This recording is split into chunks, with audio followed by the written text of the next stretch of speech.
Hello बच्चों, let's read this question. This question says that which of the following is the distinguishing feature between Taenia solium and Taenia saginata? तो basically इस question में हमसे Taenia solium और Taenia saginata के बीच में difference पूछा गया है. Option 1, in Taenia saginata hooks on the scolex are not found. Option 2, in Taenia saginata proglottids are not found. Option 3, in Taenia saginata uterine branching is absent. And option 4, both first and third. अब अगर इस question के मैं की concept की बात करूं तो इस क्वेश्चन का जो की कॉन्सेप्ट है वो है phylum Platyhelminthes. Let me write it over here. It is phylum Platyhelminthes. Right. अब बच्चों जो फाइलम प्लेटीहेल्मिन्थिस के मेंबर होते हैं इन्हें हम फ्लैटवर्म भी बोलते हैं. क्यों?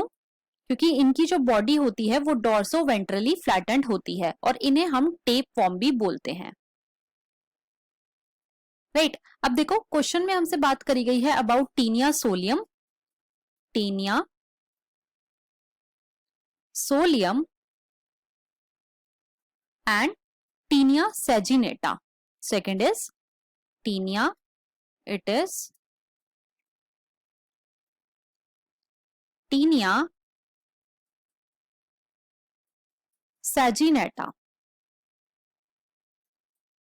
अब देखो टीनिया सोलियम और टीनिया सैजिनेटा में जो जीनस है दोनों का वो सेम है, लेकिन इनमें जो स्पीशीज है वो दोनों की डिफरेंट है. टीनिया सोलियम को हम कॉमनली पॉक वॉर्म भी बोलते हैं, पॉक वॉर्म.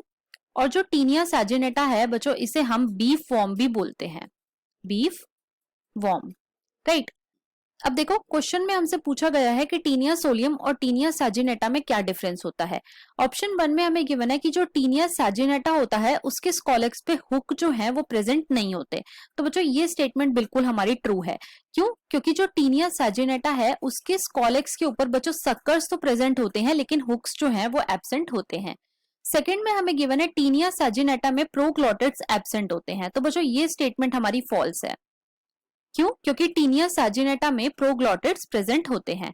थर्ड में हमें गिवन है कि टीनिया सैजिनेटा में यूटराइन ब्रांचिंग जो है वो एब्सेंट होती है. तो ये स्टेटमेंट बिल्कुल हमारी ट्रू है. जो टीनिया सैजिनेटा है उसके अंदर यूटराइन ब्रांचिंग एब्सेंट होती है और टीनिया सोलियम के अंदर यूटराइन ब्रांचिंग प्रेजेंट होती है. तो हमारे यहाँ पे स्टेटमेंट 1 और स्टेटमेंट 3 जो है वो बच्चों करेक्ट है और इसके अकॉर्डिंग जो हमारा मोस्ट अप्रोप्रिएट ऑप्शन है वो है option number 4. So the final answer of this question is option number 4. I hope you understood it well. Best of luck.